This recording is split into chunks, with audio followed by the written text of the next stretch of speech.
C'est en ton nom, Jésus. Amen. Arrêtez de savoir qu'il est Dieu.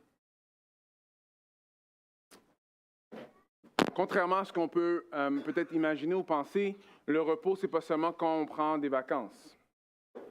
La parole de Dieu nous parle d'un repos, même si on passe à travers des temps difficiles. Et ce matin, on va passer à travers le psaume 4. Et le psaume 4 va nous montrer ça, va nous montrer que Dieu donne de la paix, même à travers la détresse. La situation du psaume 4, c'est que David est en train de passer un temps difficile. Il est dans la détresse. Il est dans la détresse. Il y a différentes interprétations quand ça a à faire avec le contexte du psaume, parce qu'on n'a pas tous les détails du psaume. Mais le premier contexte, ce serait que peut-être Absalom, son fils, quand lui, il voulait prendre le trône, c'est là qu'il a écrit, peut-être quand son fils Absalom voulait prendre le trône, c'est là que David a écrit ce psaume-là. Alors, il faut comprendre que quand un fils veut prendre le trône de son père, c'est pas juste, OK, je veux juste ton pouvoir. Dans ce temps-là, la seule façon que tu pouvais prendre le trône de quelqu'un, c'est en le tuant. Et la situation, c'est que le fils de David se tourne contre son père, veut prendre le trône et influence plusieurs personnes qui sont autour de David. Il commence à se tourner contre David, commence à dire plein de choses qui ne sont pas vraies contre David et ils veulent prendre le trône. Ça pourrait être une situation dans laquelle où est-ce que David a écrit ce psaume-là. Une autre situation, ça pourrait être aussi une famine. Il y aurait peut-être une famine dans ce temps-là et que le roi, comme on voit, le roi doit être celui qui résout tous ces problèmes-là. Et finalement, il y a une famine et David n'est pas capable de résoudre le problème. Alors, ici, ça parle du fils des hommes. Ça veut dire les hommes qui sont en charge commencent à tourner leur dos contre David, en train de dire, commencent à le mépriser parce qu'il n'a pas vraiment la puissance d'un roi. Il faut le remplacer, il faut le tasser de côté. Alors, on voit ici que la situation n'est pas facile et que David est en détresse. Il est en détresse envers l'Éternel. Et il va dire ceci.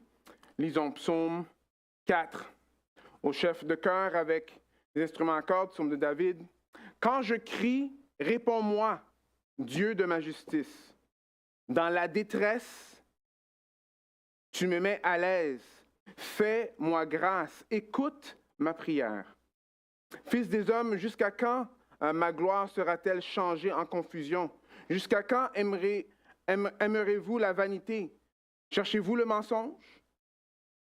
Reconnaissez que l'Éternel s'est choisi un homme fidèle. L'Éternel entend quand je crie à lui. Agitez-vous, mais ne péchez pas. Parlez en votre cœur sur votre couche, puis taisez-vous. Offrez des sacrifices de justice et confiez-vous en l'Éternel. Beaucoup disent, qui nous fera voir le bonheur? Fais lever sur nous la lumière de ta face, ô Éternel. Tu mets dans mon cœur plus de joie qu'au temps où abonde le froment et le vin nouveau.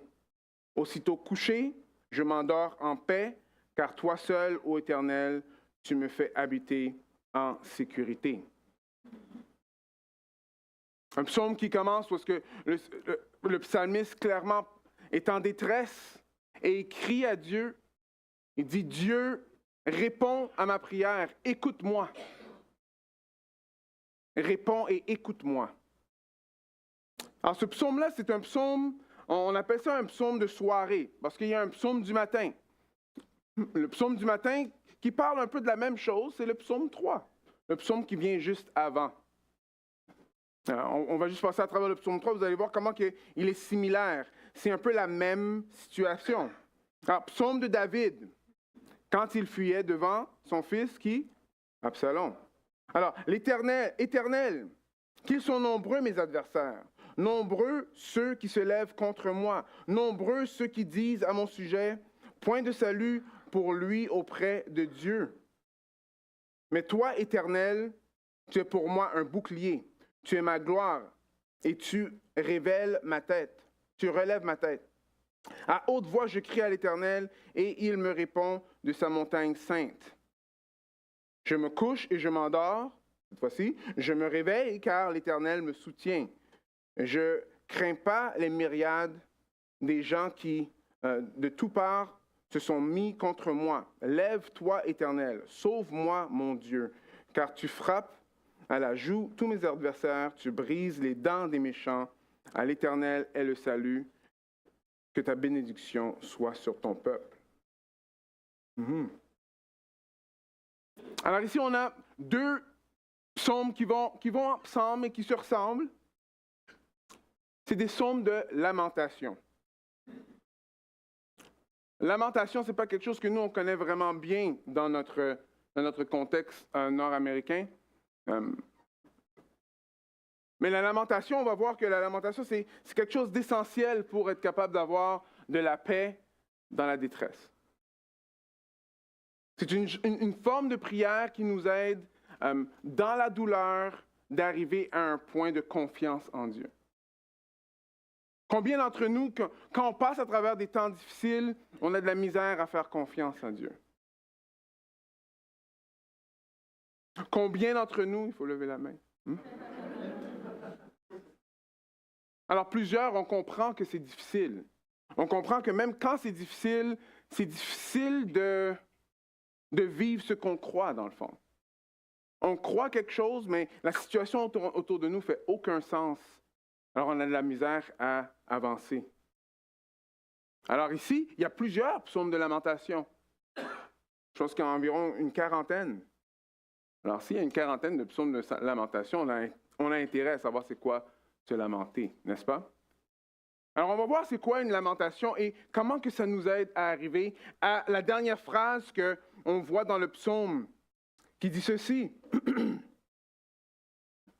Je m'endors en paix, car toi seul, ô Éternel, tu me fais habiter en sécurité. Alors on voit que ici, David n'est pas en train de dire que Dieu a changé sa circonstance. Là. Mais il est en train de dire non, parce que lui, il a trouvé en Dieu sa sécurité, il peut dormir en paix.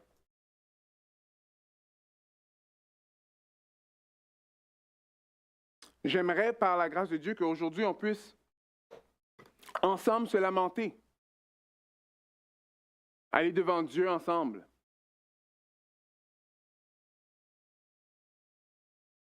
Vraiment, lui remettre notre détresse. Afin que, par la grâce de Dieu, on peut aussi goûter cette paix que seulement Dieu peut nous donner dans n'importe quelle circonstance. Amen. Une des raisons pourquoi on a beaucoup de misère avec la lamentation, c'est... Je m'essaye un peu là, mais je suis en train de voir un peu la façon qu'on voit nos relations. Parce que la façon que nous, on voit nos relations, souvent avec l'indépendance et l'individualisme, on va voir ça un peu comme ça. La société d'aujourd'hui est marquée par un certain degré d'individualisme. Right? Alors, cela conduit souvent à certaines personnes de choisir de mettre fin à des relations quand elles deviennent difficiles. Right? Alors, on est avec une personne, depuis que tout va bien, tout est beau. Et même que ça devient difficile, je m'en vais. Une autre chose, on peut voir ça avec tout ce qui a à faire avec le mariage et d'autres relations comme ça, depuis que ça devient un peu difficile, alors le divorce. Moi, ce que je propose ce matin, c'est, est-ce que peut-être dans notre relation avec Dieu, ces genres de façons de faire que nous, on a eu avec nous, a commencé à s'infiltrer. La minute que ça devient difficile avec Dieu, il n'existe pas. Ou quand ça commence à devenir difficile avec Dieu, alors moi je vais juste faire ma propre affaire. Je peux vous dire qu'il y a un lien direct, mais vous me comprenez, right? Alors, la première façon de se lamenter, la première chose, c'est qu'il y a un choix à faire. Il y a un choix à faire. Et le premier choix, c'est quand on est en détresse, qu'est-ce qu'on fait? C'est qu'on décide de se tourner vers Dieu. C'est la première chose dans la lamentation. On décide d'aller vers Dieu. Alors regardez ici. Quand je crie, réponds-moi, Dieu de ma justice. Dans la détresse, tu me mets à l'aise, fais-moi grâce, écoute ma prière. On voit que David, dans sa détresse, ne s'éloigne pas de Dieu, mais il va vers Dieu. Il va vers Dieu. Il décide de persévérer avec Dieu. Il retourne à celui qui peut lui donner de la paix. Il n'y a pas de lamentation si on va faire notre propre chose. Il n'y a pas de lamentation. On n'est pas en train de se battre avec Dieu. On n'est pas en train d'aller vers Dieu avec tous nos problèmes si on dit, ah, moi, je vais juste faire ce que moi, je veux faire. Est-ce que vous me suivez? Marc, je ne dis pas bien son nom, mais Vrogop va dire ceci. La lamentation, c'est une prière dans la douleur qui mène à la confiance en Dieu. Une prière dans la douleur qui mène à la confiance en Dieu. Quand ça fait mal, Dieu veut qu'on aille vers lui. Dieu veut qu'on aille vers lui.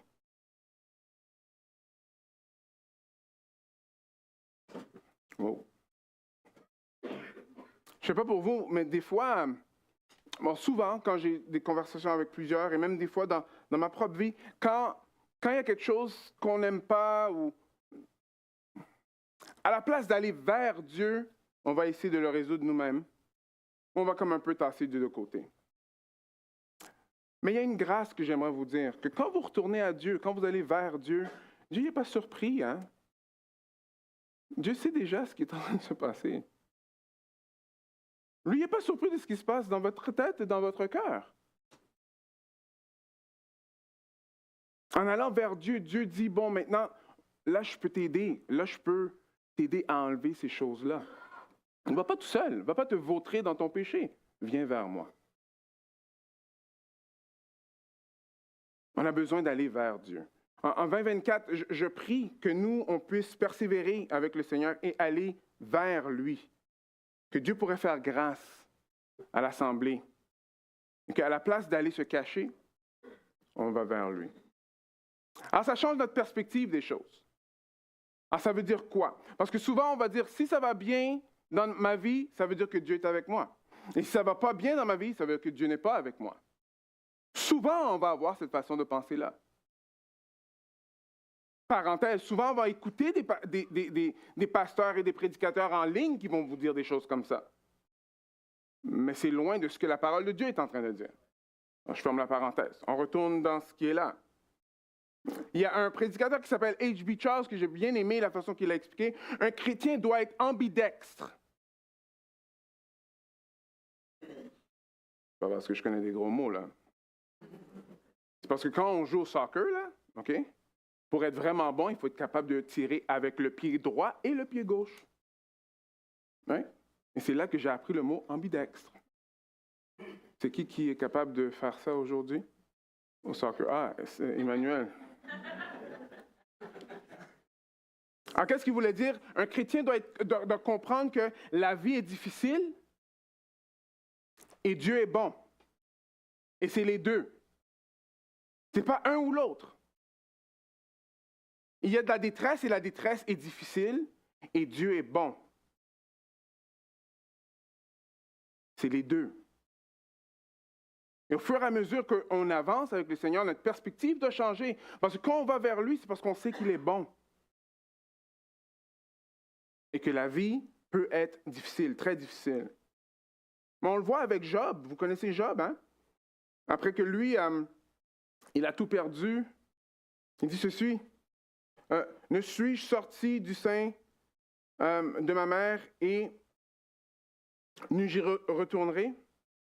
L'Éternel a donné, l'Éternel a ôté, que le nom de l'Éternel soit Mais en tout cela, Job ne pécha pas et n'attribuera rien de scandaleux à Dieu. Alors ici, on voit clairement que Job comprend qu'il y a des choses qui vont se passer dans la vie qui sont des bénédictions, d'autres qui sont des malheurs, mais que l'Éternel est béni. Mais son épouse lui a dit quelque chose d'autre. Son épouse, après qu'il a été frappé de maladie, lui a dit, regarde, tu demeures ferme toujours dans ton intégrité, maudit Dieu et meurs. Lâche-le, ça va plus bien avec lui. Lâche-le, va faire ta propre affaire, c'est ça qu'elle lui dit. Et qu'est-ce que Job répond? Mais il lui répondit, tu parles comme une femme insensée. Quoi? Quoi, nous recevrions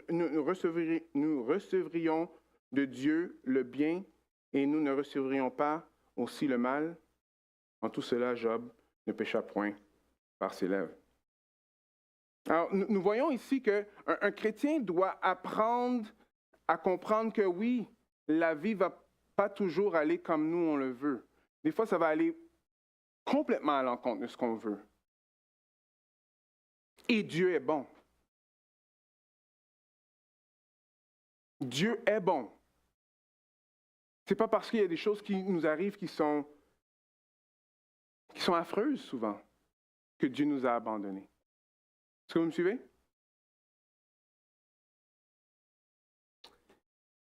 Alors, le premier exercice que j'aimerais faire avec vous, c'est que je vais vous montrer des phrases, qu'on va utiliser pour prier. Il faut prier les phrases, pas d'autre chose. Parce que si c'est ça le cas, on va être ici jusqu'à minuit le soir, parce que je sais que vous avez plusieurs choses à dire au Seigneur.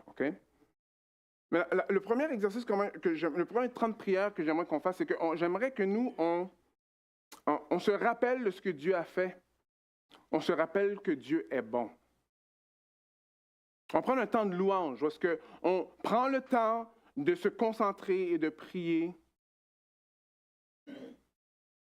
à haute voix que Dieu est bon. Alors regardez, première phrase. Je te loue d'avoir entendu mes prières dans... Après là, on parle d'une certaine situation. Alors Seigneur, je te loue d'avoir entendu mes prières et on dit la situation. Il va y avoir des temps de silence et c'est correct. Ce que nous, on veut faire en ce moment, on veut prendre un temps ensemble et d'aller vers Dieu. Parce qu'il est bon. On veut le louer pour qui il est. Alors, c'est pour ça que chaque premier mois de l'année, on prend un mois sur la prière. Ça nous aide à nous recentrer sur les choses qui sont importantes. Prenons un temps en ce moment pour louer le Seigneur. Alors, c'est juste cette phrase-là avec ce qui est après qu'il faut prier. Parce que là, on est en train de faire une prière dirigée. On veut prier des choses spécifiques. OK? La deuxième phrase, ça va être ceci. Je reconnais, ô Dieu, ta justice, même quand on me maltraite, etc. Et le dernier, je suis reconnaissant pour le soulagement que tu as apporté lors d'un moment difficile. Okay, alors, on commence avec le premier. J'inviterai Alex.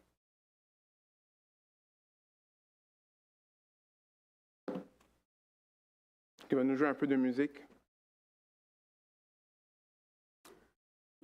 Courbons-nous en prière ensemble en ce moment.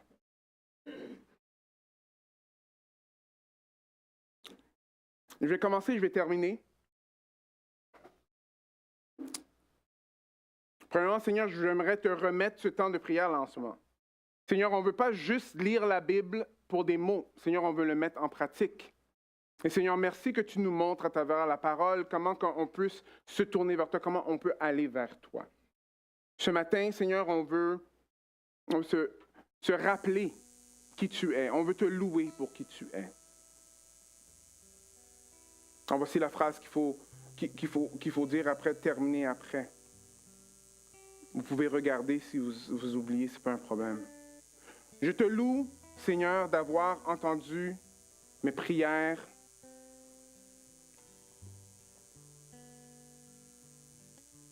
Quand, Seigneur, j'étais dans le péché. Je te loue, Seigneur, d'avoir entendu mes prières quand tu m'as pardonné.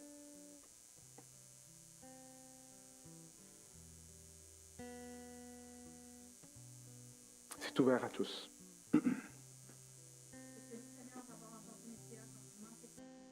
Hmm.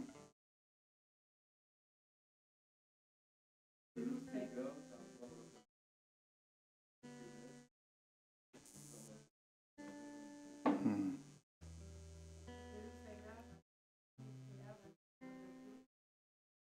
Hmm.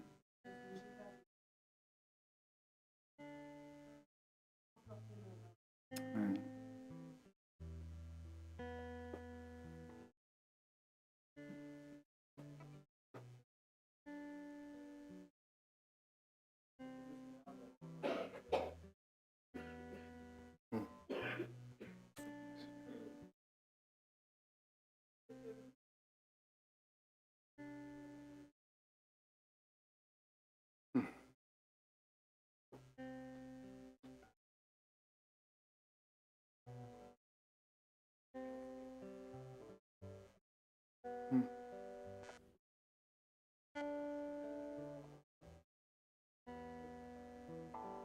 Hmm. Hmm.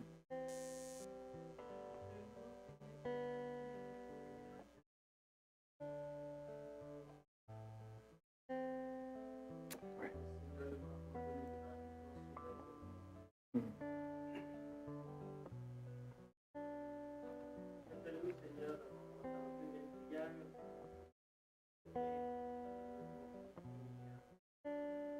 Hmm.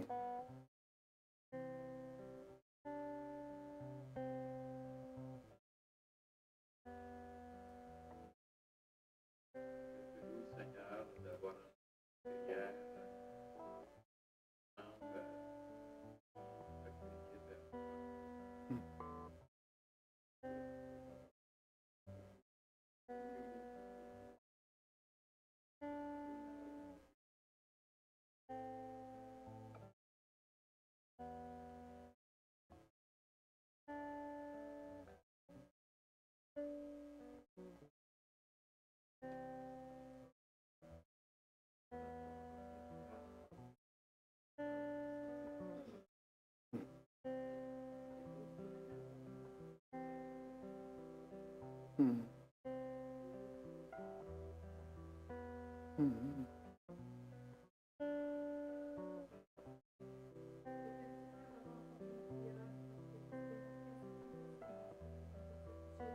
Hmm. Hmm.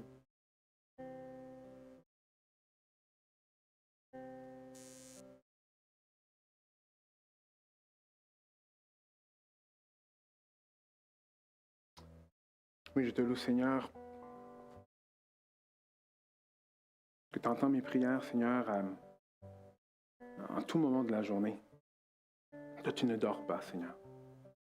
Je te loue, Seigneur, parce que tu es un Dieu qui est compatissant, riche en bonté, lent à la colère. Je te loue, Seigneur, parce que tu es un bon Dieu. Et jusqu'à aujourd'hui, Seigneur, tu te révèles encore à nous aujourd'hui. Je te loue, Seigneur, parce que si ce n'était pas pour ton cœur, Seigneur, envers nous, on ne t'aurait pas trouvé.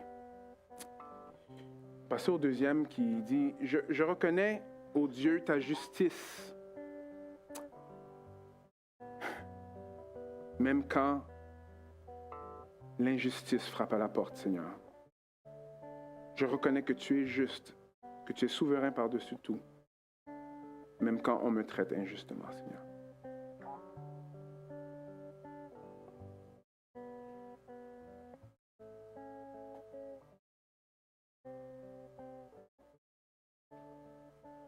C'est ouvert à tous.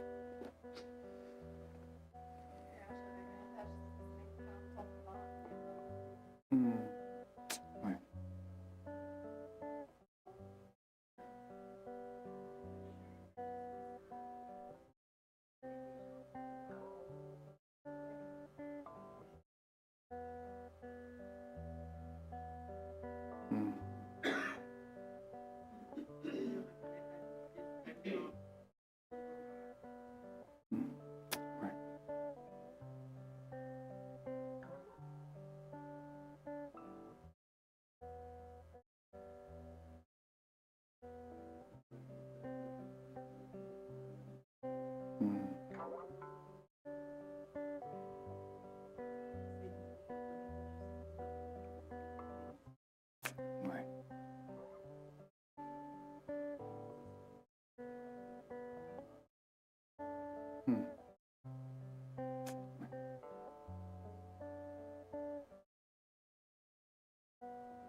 Mhm.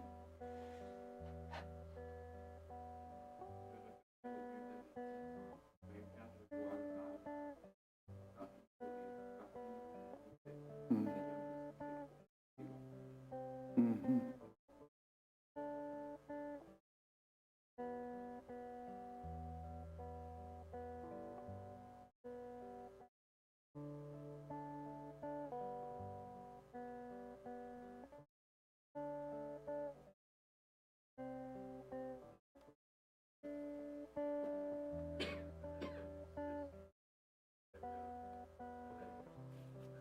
Amen.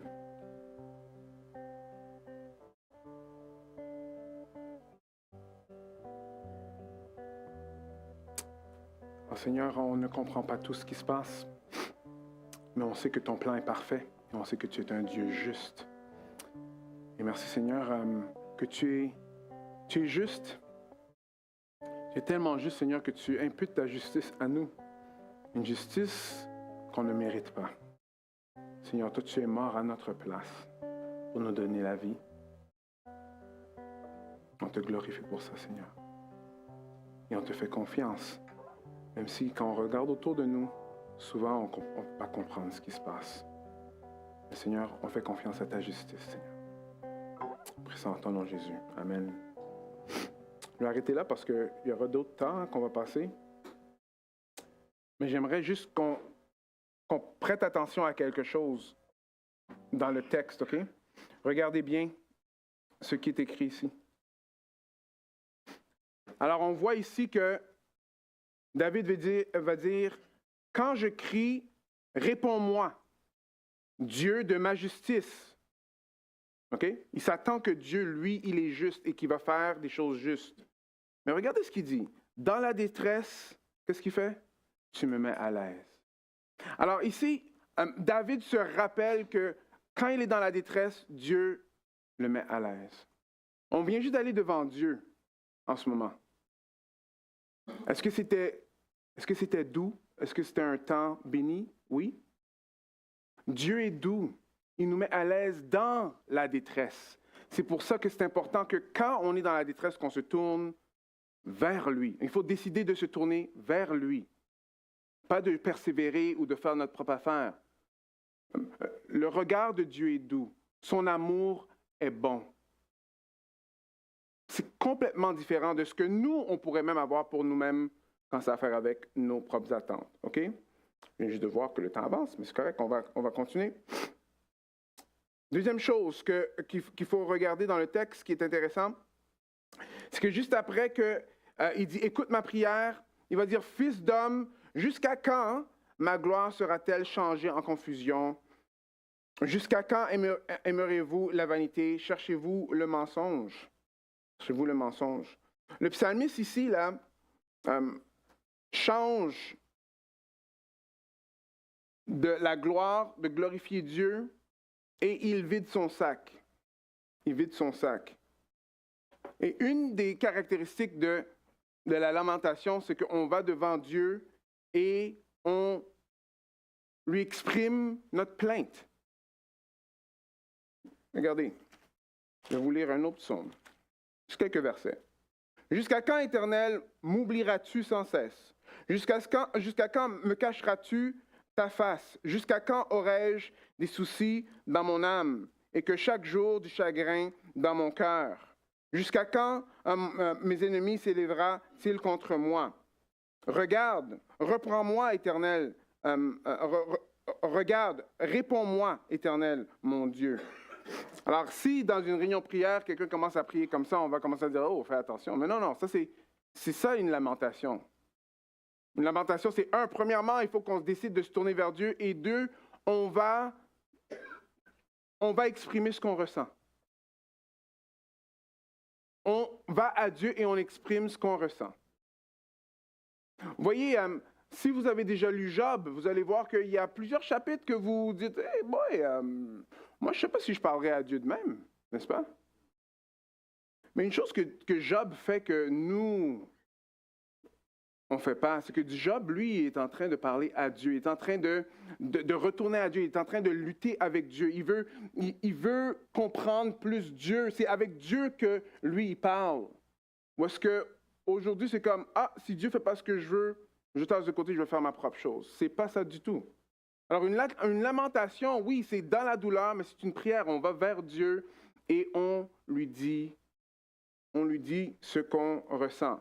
Encore une fois, vous ne surprenez pas Dieu. Mais non, oui, mais moi je suis fâché contre Dieu et tout. Regardez, je comprends. Si vous restez là, vous allez être dans le péché.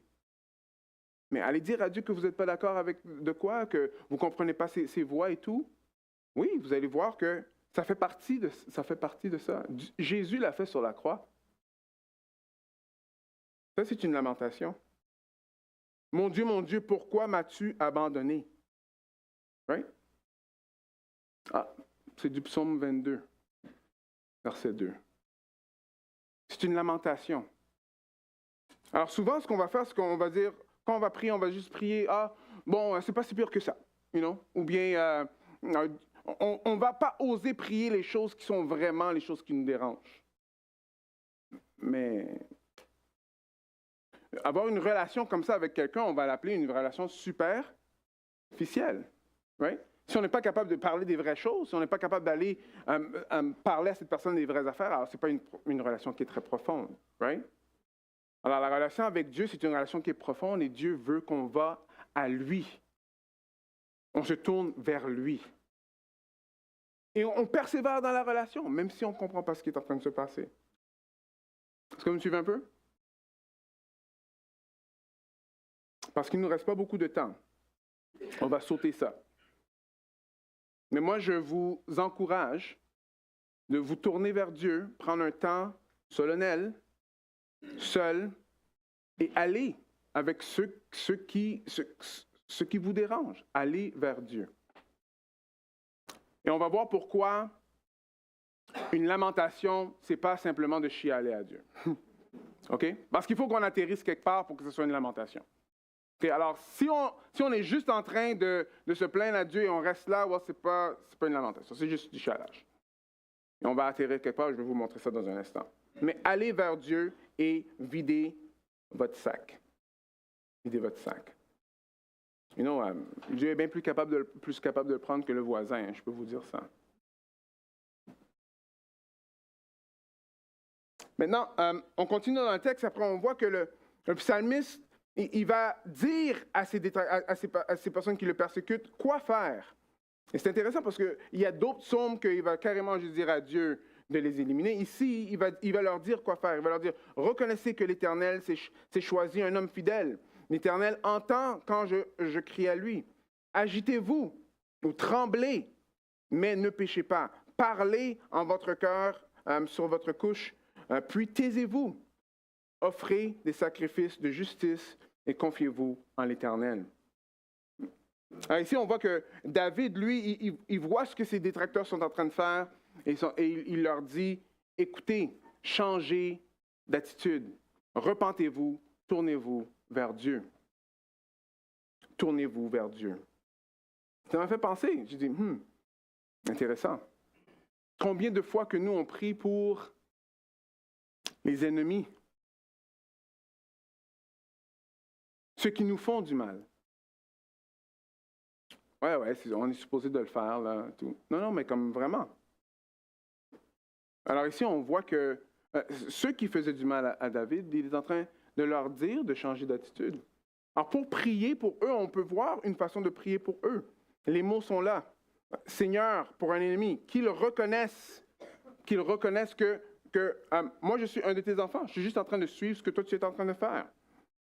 Et agitez-vous. Agitez-vous, c'est une autre façon de dire comme trembler.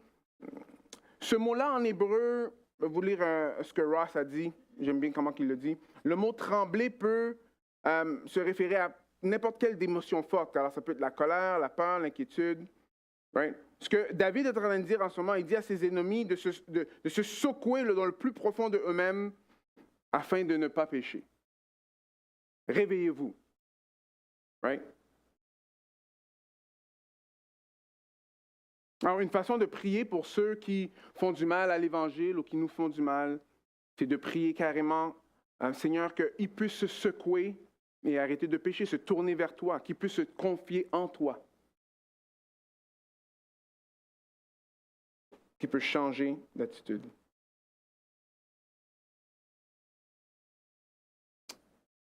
Et on va terminer le psaume, et après on va terminer avec un temps de prière aussi.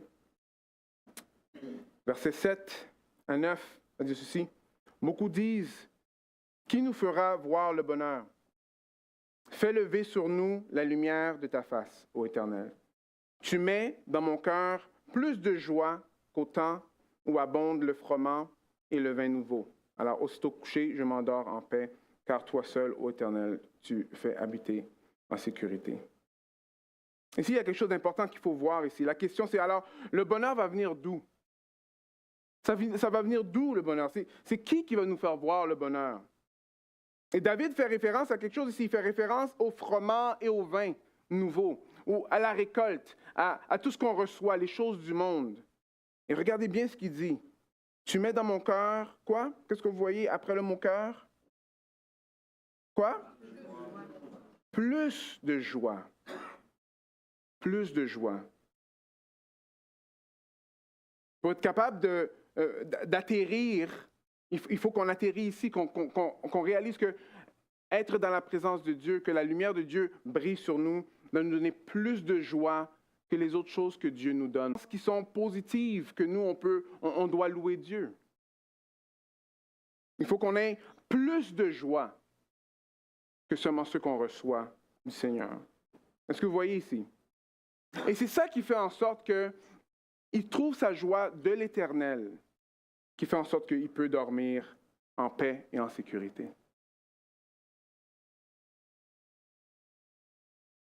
Ta joie vient de quoi? Est-ce que c'est tes circonstances? Est-ce que c'est la façon que les personnes te traitent autour de toi? Est-ce que c'est quand tes attentes sont atteintes? Le problème avec ça, c'est que les circonstances changent. Des fois, ils sont positifs, des fois, ils sont négatifs. Et si notre foi est basée sur ça, alors notre foi n'est pas très forte, n'est-ce pas? Oui? Je sais qu'il y en a ici qui passent des moments extrêmement difficiles. Extrêmement difficiles. Jour après jour, minute après minute, ça ne lâche pas. La seule façon qu'une personne peut continuer à persévérer à travers ça, c'est si elle peut trouver sa joie ou son repos en dehors de sa circonstance.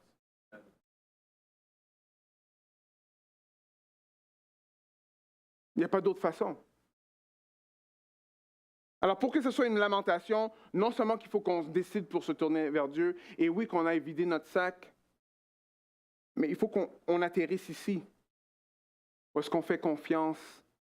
On fait confiance à Dieu pour recevoir sa paix. Si on reste juste dans le chialage, c'est juste le chialage. C'est ça qu'on a fait. Mais on a besoin d'atterrir ici. OK, Seigneur, c'est toi qui es ma joie, c'est toi qui es ma paix. Et à cause de ça, là, j'ai du repos, là, je peux dormir. Certains d'entre vous, je sais que ça fait plus longtemps que vous n'avez pas dormi. À cause de ce qui se passe dans votre vie. D'autres, il n'y a pas de paix intérieure à cause de ce qui se passe dans votre vie. Ils disent, mais OK, mais c'est comme ça qu'il faut que je sois un chrétien et tout. Hein? Il faut que j'essaye le plus que je peux. Mais vous voyez, ici, c'est pas ça l'esprit du texte. L'esprit du texte, David, il ne peut pas être joyeux si ce n'est pas Dieu qui lui donne la joie. Il ne peut pas être en paix si ce n'est pas Dieu qui le donne la paix. Est-ce que vous me suivez? On a besoin de se reposer en Dieu. On a besoin de recevoir la joie du Seigneur. Jésus, lui, il est venu. C'est quand même intéressant parce que lui, il n'a jamais péché, mais il est allé jusqu'au bout. Il est allé jusqu'au bout pour nous, oui. Mais il savait qu'il y a quelque chose de bien plus glorieux que de se mettre à genoux devant le diable qui dit « Regarde, je vais tout te donner, tu n'as pas besoin de faire grand-chose, tu as juste besoin de m'adorer. » Il a dit non. Même si ça va être difficile, il y a quelque chose de plus grand. Sa joie était dans son Père. Sa joie était d'accomplir la volonté de son Père. Alors, il a pu passer à travers les choses qui sont difficiles. Mais nous, il nous montre le même modèle, que nous, on a besoin de tirer notre joie en dehors de ce qui se passe autour de nous, ou on n'arrivera pas à la fin. Pour arriver à la fin, c'est la joie du Seigneur qui doit nous tenir tout le long, qui doit nous nourrir tout le long, qui doit nous reposer tout le long. Êtes-vous avec moi? OK.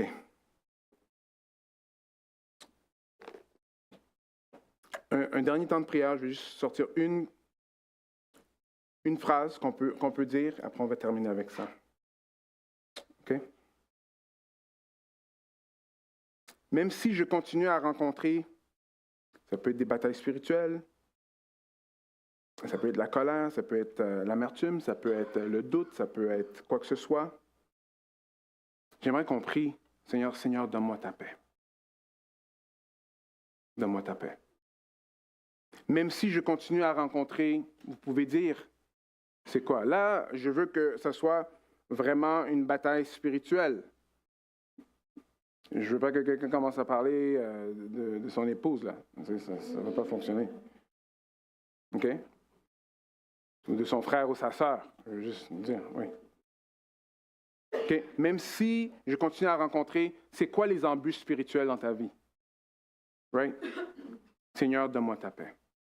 Êtes-vous avec moi? Okay. Alors, terminons. Alex, j'appelle Alex. On va terminer avec ça. Prions ensemble.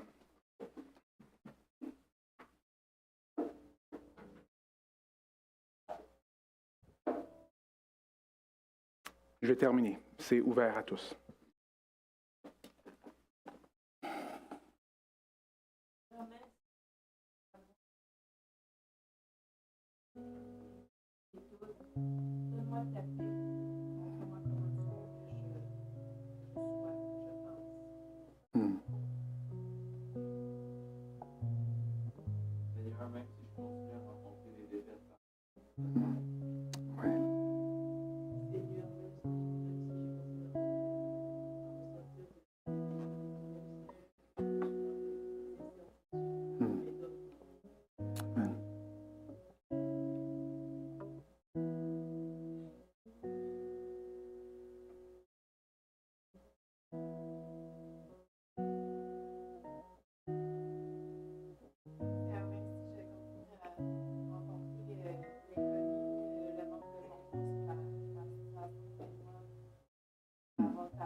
Seigneur, même quand je continue à rencontrer le découragement, le doute de moi-même, Seigneur, donne-moi ta paix.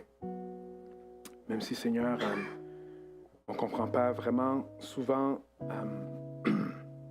les adversités qu'on peut goûter, Seigneur, donne-moi ta paix.